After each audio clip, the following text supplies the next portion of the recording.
दोस्तों, जहां हमारा सोलार सिस्टम खत्म होता है वहां स्टार्ट होता है काइपर बेल्ट। और काइपर बेल्ट के अंदर कोई भी ऑब्जेक्ट बड़ी है तो वह है प्लूटो इन्फेट। प्लूटो ऐसी जगह पर है जहां सूरज की रोशनी 1% से भी कम पहुंचती है और उस जगह पर टेम्परेचर -200 सेल्सियस से भी नीचे चला जाता है, जो कि इतना ठंडा है कि आपकी हड्डियों को भी जमा देगा। तो कि यूं समझ लो, प्लूटो वहां है जहां अंधेरा है, ठंड है और भी बहुत कुछ, जिस सब के बारे में आज हम इस वीडियो में देखेंगे। तो जी हाँ दोस्तों, आज की ये वीडियो प्लूटो पर है। तो हाँ दोस्तों, हमारे सोलार सिस्टम में 8 प्लेनेट है।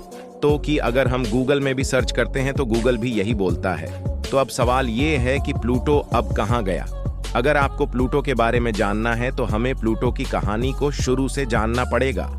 तो दोस्तों, बात करें प्लूटो की, तो प्लूटो को 76 सालों से एक प्लेनेट ही जाना गया। तो यानी प्लूटो 1930 में पहली बार देखा गया। तो प्लूटो को 9 प्लेनेट डिक्लेयर कर दिया और 1930 से लेकर 2006 तक प्लूटो को एक प्लेनेट ही समझा गया।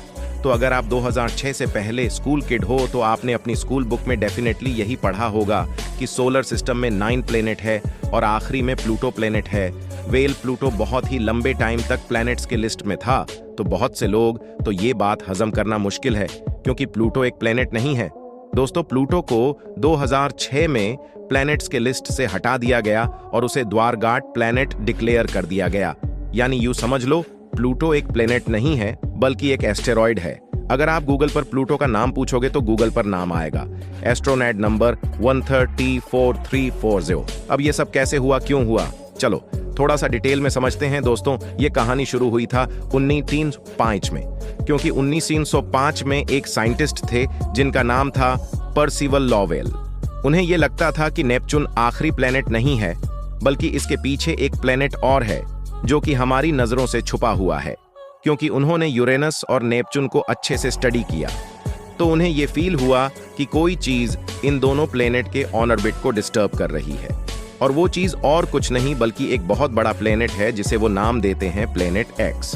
खैर, वो चाहते थे कि वो प्लेनेट एक्स को डिस्कवर करें, बट अनफॉर्चुनेटली उनकी डेथ हो जाती है और उनकी ये डिस्कवरी अधूरी रह जाती है। पर्सिवल लॉवेल की एक ऑब्जर्वेटरी भी थी जिसका नाम था लोल ऑब्जर्वेटरी 1915 में उनकी डेथ हुई थी और 1915 से लेकर 1929 तक यानी 14 सालों तक उनकी ऑब्जर्वेटरी में काम करने वाले एस्ट्रोनॉमर्स ने प्लेनेट एक्स को ढूंढने की बहुत कोशिश की, लेकिन पूरे 14 साल तक कोशिश करने में भी नाकाम रहे और उन्हें प्लेनेट एक्स नहीं मिला।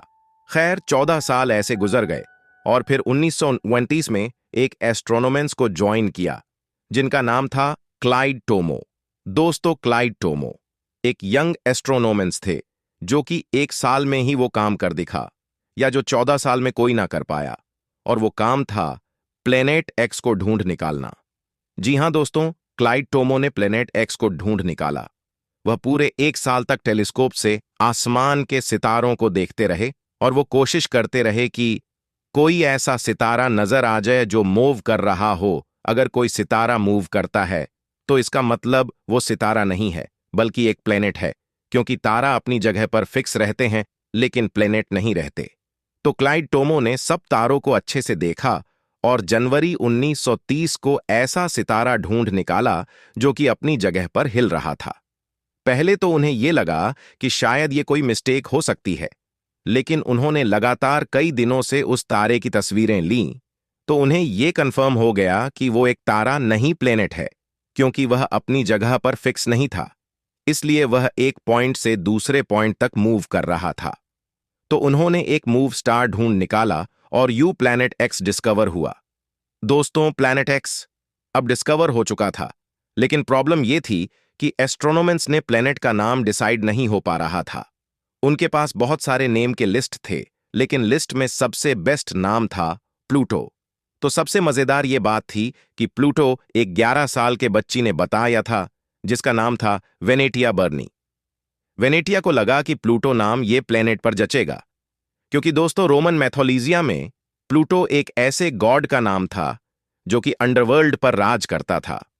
तो वही अगर हम प्लैनेट एक्स को देखें तो प्लैनेट एक्स भी एक ऐसी जगह पर था जो कि लगभग अंडरवर्ल्ड की तरह ही है, यानी काइपर बेल्ट, और अगर आपको काइपर बेल्ट का नहीं पता तो मैं आपकी जानकारी के लिए बताता हूं।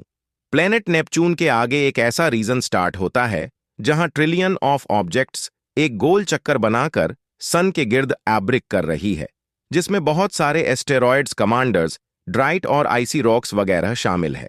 तो दोस्तों, ये स्पेस के रीजन को हम काइपर बेल्ट कहते हैं और काइपर बेल्ट में सबसे बड़ी ऑब्जेक्ट प्लूटो ही है। तो शायद अब यह कहना गलत नहीं होगा कि काइपर बेल्ट एक अंडरवर्ल्ड है और प्लूटो अंडरवर्ल्ड का राजा है।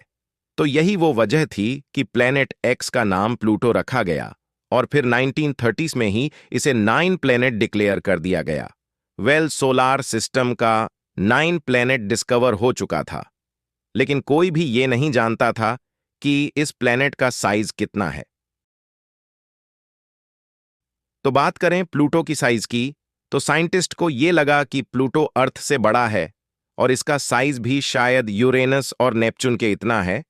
लेकिन दोस्तों, ऐसा नहीं था दोस्तों। जैसे जैसे प्लूटो को स्टडी किया जाता रहा तो यह पता चलता गया कि प्लूटो ना अर्थ से बड़ा है और ना ही ये हमारी अर्थ के जितना है, बल्कि जी हाँ दोस्तों, प्लूटो का साइज हमारे मून से भी छोटा है। अगर हम अर्थ का साइज मून से कंपेयर करें तो अर्थ की चौड़ाई प्लूटो से 6 गुना ज्यादा है और अगर हम अर्थ में प्लूटो को भरा जाए तो अर्थ में 170 प्लूटो को भर सकते हैं। तो इसमें आप ही अंदाजा लगा लो कि प्लूटो कितना छोटा होगा। अगर आपको यह वीडियो अच्छी लगी तो वीडियो को लाइक और चैनल को सब्सक्राइब जरूर से करना। चलो मिलते हैं नेक्स्ट वीडियो में।